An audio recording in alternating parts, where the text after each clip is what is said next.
¿Tenéis alguna pregunta que hacer antes de que empecemos? ¿Algo que no haya quedado claro? Vale. Bueno, pues decimos que hay tres fases, nosotros lo vamos a organizar en tres fases, hay gente que dice cuatro, en realidad son muy similares. Tres fases, la primera es los primeros meses de 1808. ¿Cuándo empezaba la guerra? ¿En qué día? Bien, el 2 y el 3 de mayo. 2 de mayo se suele decir que es el día que empieza la guerra de independencia. Hasta noviembre es la primera fase, hasta noviembre es el primer año. Luego los primeros 4 años, desde noviembre a enero de 1612, aunque en realidad serían más 3 que 4, tendríamos una segunda fase que es de dominio francés. Y luego, a partir de enero de 1812 hasta el final de la guerra, es la tercera fase, que es de declive francés. El ejército francés que había conseguido ir ganando la guerra empieza a perderla.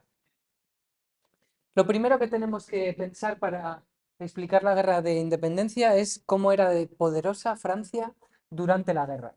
En este mapa nos dice en azul los territorios que eran directamente el Imperio francés. Como veis, es una reinterpretación del reino de Luis XIV, ¿verdad? Es quitar los territorios que siempre había estado luchando Francia contra la monarquía hispánica de Italia, pues eso es Francia, consideran Francia. Luego, los Países Bajos, pues también Francia. Bueno, pues todo ese territorio sería directamente controlado desde París, desde el Napoleón, y luego en verde están los estados que eran independientes, pero que en verdad dependían del emperador francés, de Napoleón, y aquí por eso nos ponen a España, que vosotros sabéis que si pusiéramos un zoom, no es real, ¿no? No es que Francia y José Bonaparte, el hermano de Napoleón, dominara toda España, ni mucho menos, no tenía el control directo, pero sí oficiosamente, ¿no? Bueno, incluso, perdón, oficialmente. Oficialmente el rey era José Bonaparte. Bueno, pues igual que se ha hecho con España, también con la gran parte de Europa. Entonces, tenéis que tener en cuenta todo el rato que lo que es la guerra de independencia es luchar contra eso, que es una potencia brutal, ¿vale? Uno de los grandes imperios de la historia. Y este mapa, que se ve como horroroso, bueno, esto es España, ¿vale? Esto es Francia, esto sería Inglaterra. En este mapa lo que os quiero enseñar es dónde había estado em, Trafalgar. Trafalgar, la batalla de 1805. Trafalgar está aquí, ¿vale? Esa que había sido la derrota de la flota española. ¿Por qué os lo pongo? Bueno, pues porque también tenemos que tener en cuenta que España viene de muchos años de alianza y de dependencia de Francia. España, antes de la invasión francesa, tenéis que recordar todo el rato que había sido un aliado que había luchado en las guerras siempre en nombre casi de los franceses. Con lo cual, primera fase, hasta noviembre de 1808. Esta primera etapa decimos que es de euforia, porque durante estos primeros meses de guerra, el ejército español, frente a toda expectativa, van a conseguir vencer al ejército francés y va a ser la primera derrota de la historia del ejército de Napoleón, ¿vale? Era la primera vez que las tropas de Napoleón habían sido derrotadas y se consigue al inicio de la guerra de independencia. Esa Junta Suprema Central organiza un ejército así de manera espontánea, con lo que tienen, ¿vale? En una situación súper precaria, hacen un ejército. Ese ejército lo va a dirigir Castaños, que es el señor que está aquí, y ese ejército, frente a todo lo que podía haberse esperado, consigue vencer a los franceses.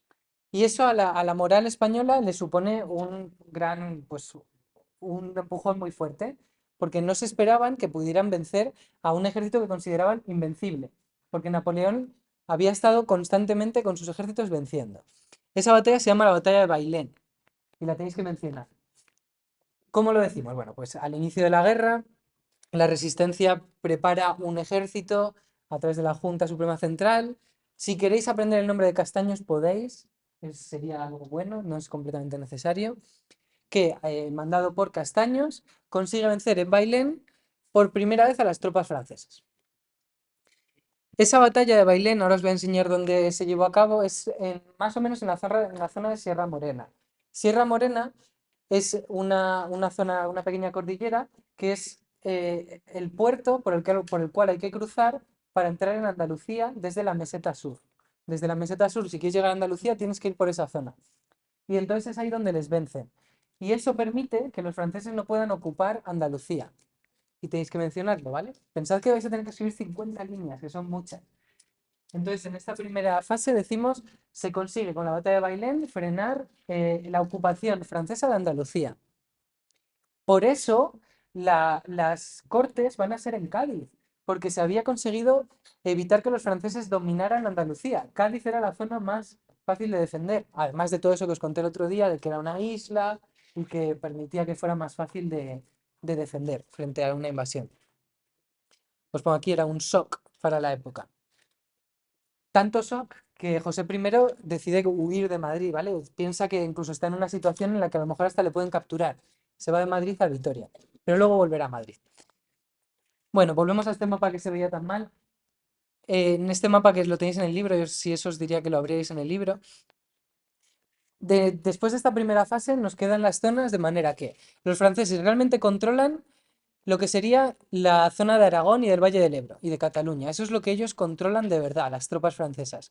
Luego intentan controlar las dos mesetas, meseta norte, meseta sur, lo intentan. Y más o menos lo consiguen. Luego Andalucía es la zona que menos controlan y lo mismo Portugal. Portugal va a recibir la ayuda de Inglaterra y eso hace que los franceses no consigan dominarla. Pero bueno, lo que me gusta mucho de este mapa es que pone con una estrellita, dice aquí, levantamiento autónomo y su influencia. Es decir, con la estrella tenéis las ciudades de España que se levantaron, se rebelaron frente a la invasión francesa, ellos, y a cuenta de que ellos consiguieron rebelarse contra los franceses, van a influir que otras ciudades les sigan y hagan lo mismo, y son las que están con una flechita.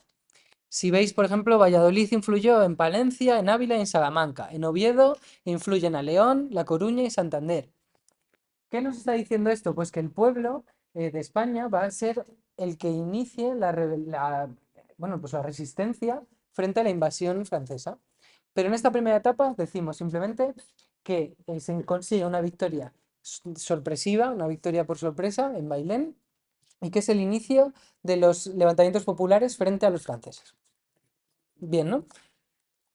Luego, en este mapa, que está muy muy bien, este es de la Wikipedia si le queréis echar un vistazo, si buscáis Guerra de Independencia Española en Wikipedia.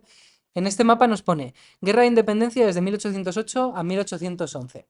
Y las flechitas en azul son las campañas de generales franceses.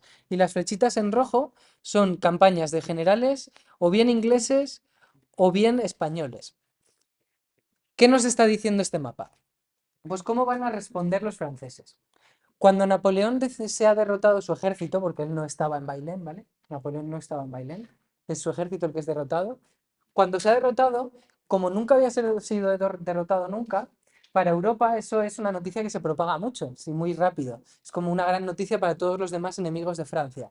Napoleón ha sido derrotado, ¿no? Es vencible, podríamos vencerle. Pues Napoleón decide que tiene que poner, pues como se diría, toda la leña al asador.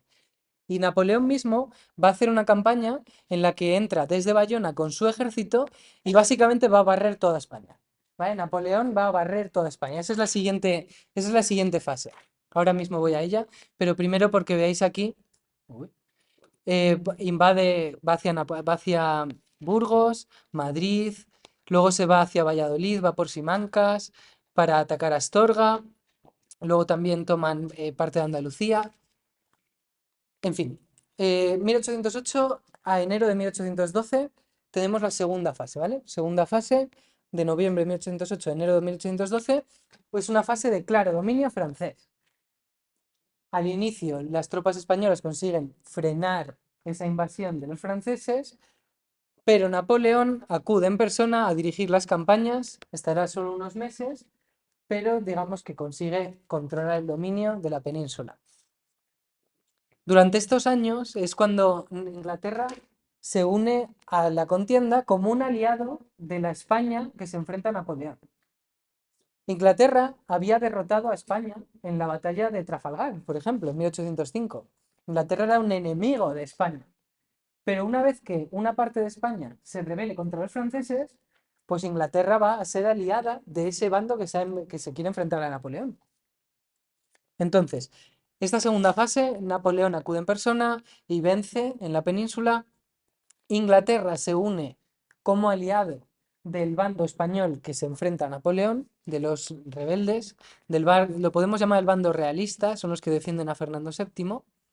Y luego, durante este periodo también, es cuando se constituye, se organiza las guerrillas.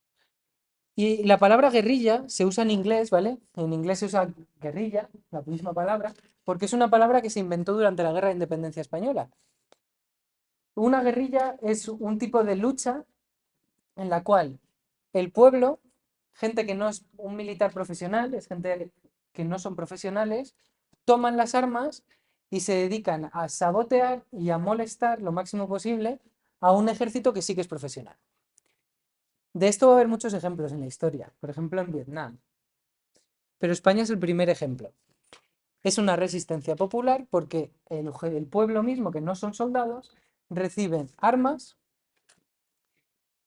y se dedican a, sobre todo, sabotear al ejército, por ejemplo, sus provisiones, que si están yendo con comida para el ejército que está en Astorga o donde sea, pues si se enteran en el pueblo por el cual tiene que pasar esos suministros, pues van y los queman y matan a los franceses.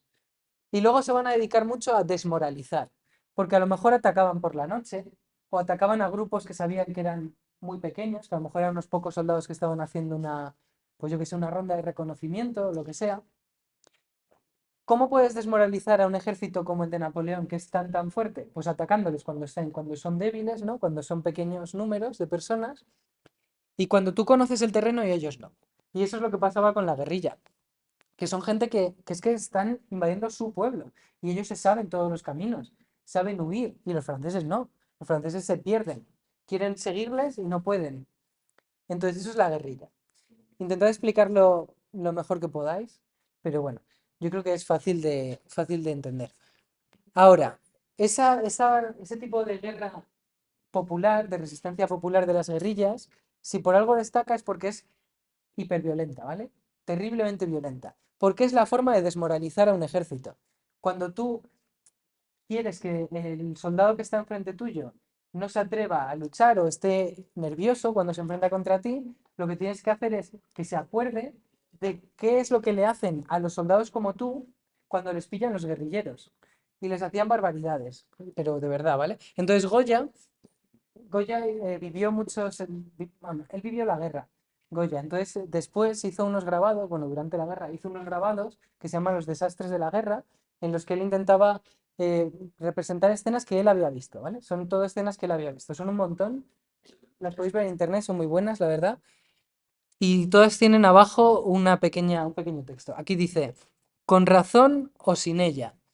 Bueno, aquí lo que nos quiere decir Goya es que da igual que los franceses representen la ilustración, ¿no? Que representen la racionalidad.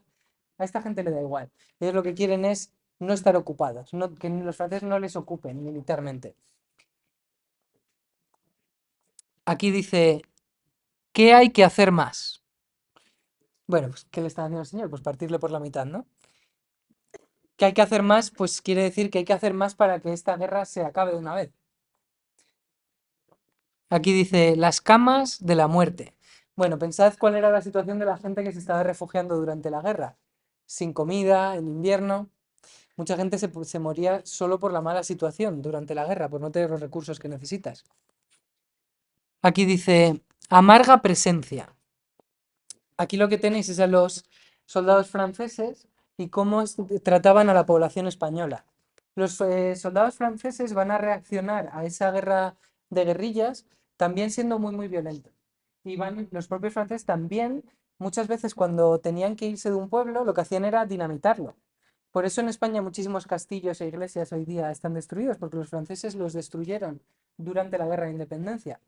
Los volaban a cañonazos, los volaban con bombas de dinamita.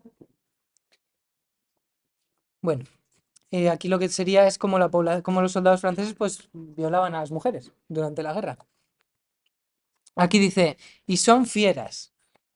Bueno, pues también aquí tenéis es una madre, ¿no? Con su hijo en brazos, que está pues atacando a soldados franceses para rebelarse contra ellos, ¿no? En fin, esa segunda fase es de completa violencia. Y luego comentaros también que los franceses van a intentar atacar Lisboa.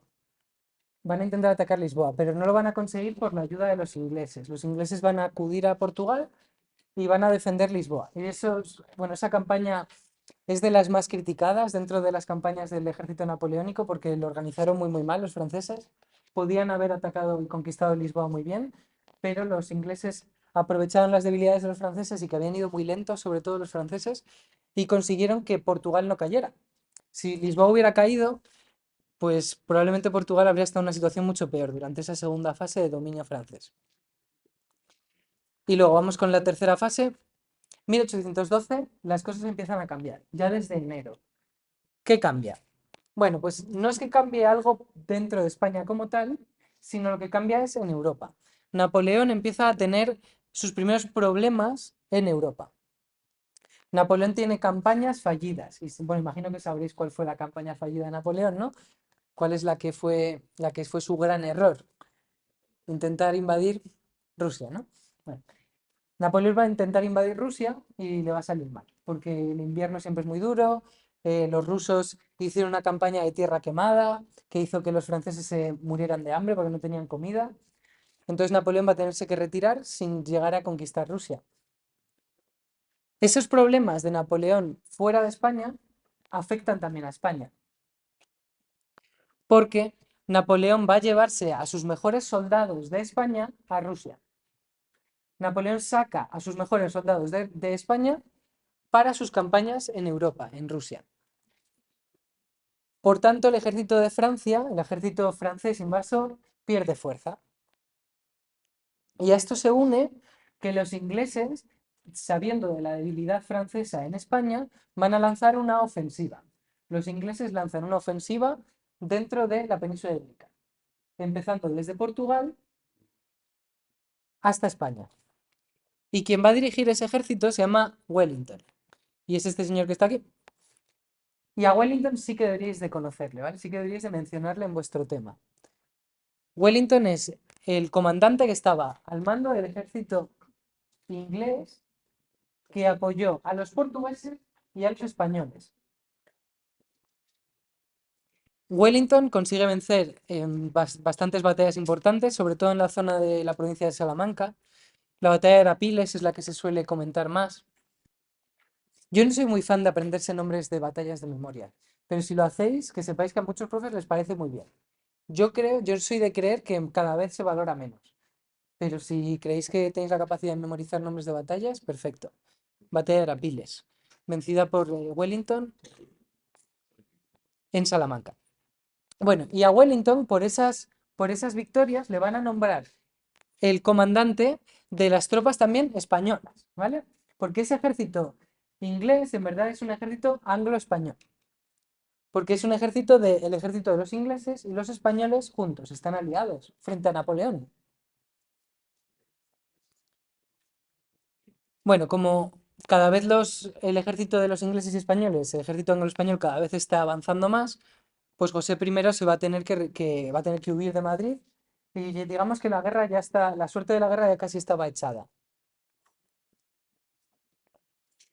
En este mapa tenéis las campañas de Wellington, en rojo. Él va desde Lisboa, que como hemos dicho antes, los franceses no llegaron a conquistarla, va a ser la base de los ingleses dentro de la península ibérica, pues desde Lisboa parte hacia Salamanca, Ciudad Rodrigo, luego parte hacia Madrid, Burgos y ya directamente hacia Francia. Con lo cual los franceses se ven obligados a retirarse, ¿vale? Tantas derrotas, tanta debilidad, los franceses se ven obligados a retirarse. Y para finales de 1813 firman la paz. Y aquí es donde se acabaría la guerra de independencia. La guerra de independencia se acaba a finales de 1813, lo que pasa es que la guerra dura un poquitín más, pero bueno. Tratado de Valensay se llama. En este epígrafe, Valencia tiene bastante importancia. Entonces, para acordaros del nombre de este tratado de Valensay, podéis intentar pensar en Valencia, ¿vale? Que se parece a Valencia. No es Valencia, pero se parece. Tratado de Valensay. Entonces, en esa paz de Valensay, Napoleón acepta que el nuevo rey de España va a ser Fernando VII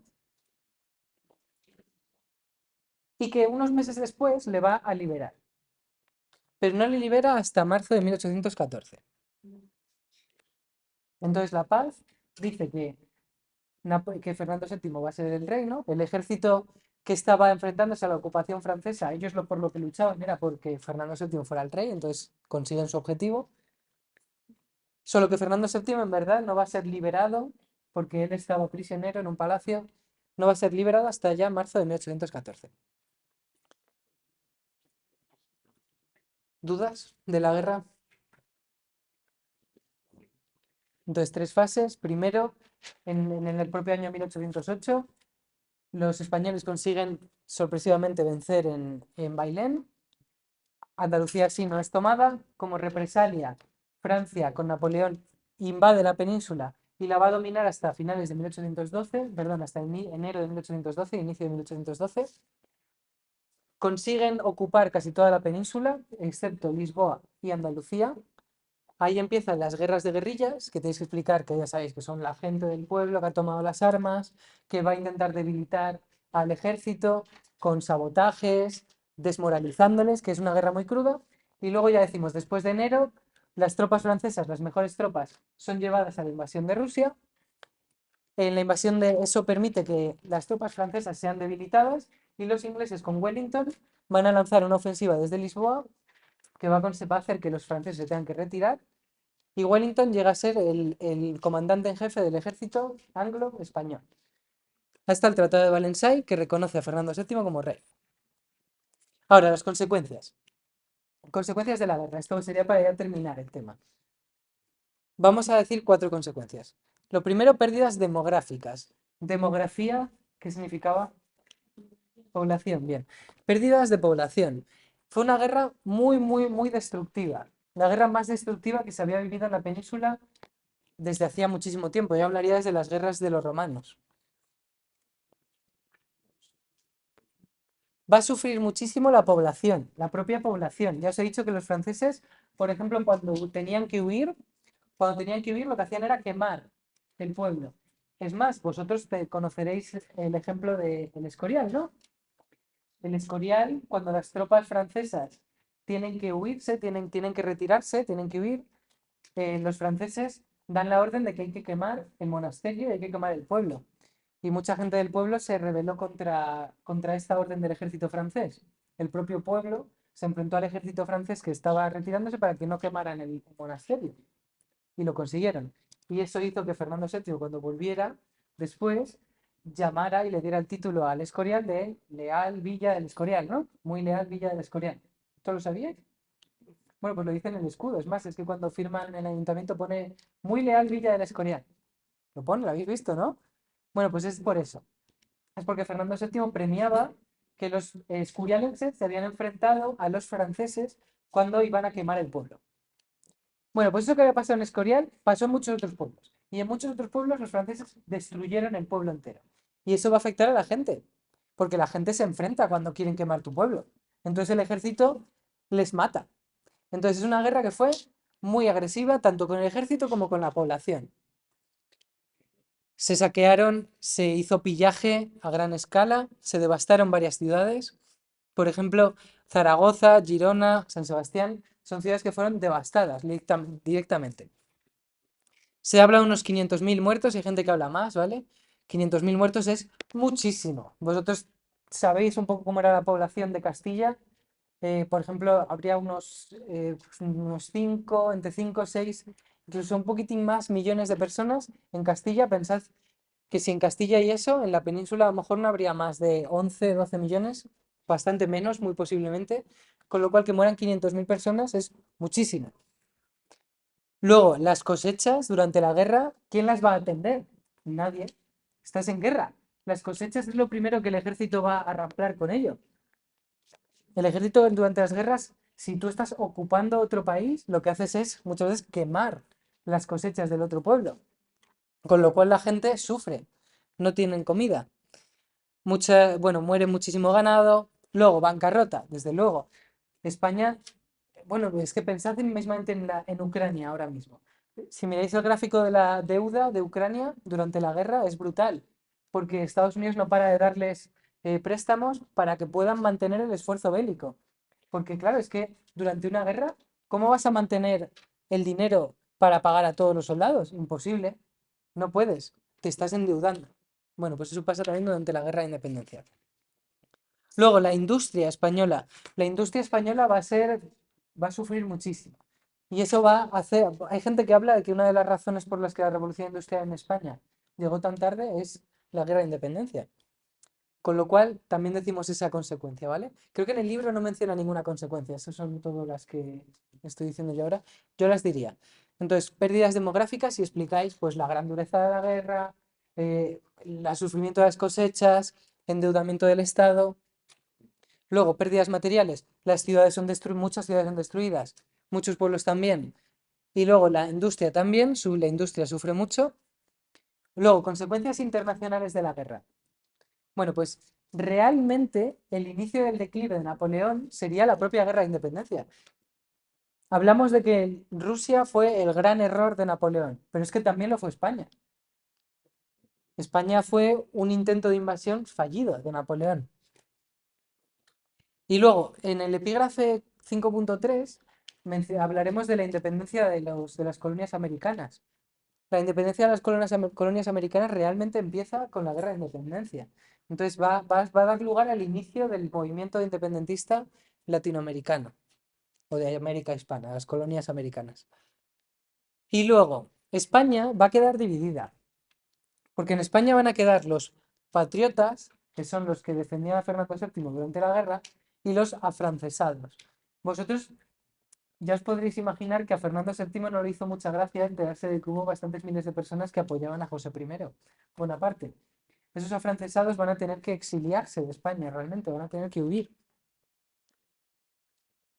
Entonces España queda dividida también por esto, por los que apoyaron al bando que finalmente es derrotado y los que apoyaron al que venció. Bueno, pues aquí terminaría ese epígrafe 5.1. ¿Queréis preguntarme algo? ¿Algo que queráis repasar? ¿Algo que no quede claro? ¿Nada?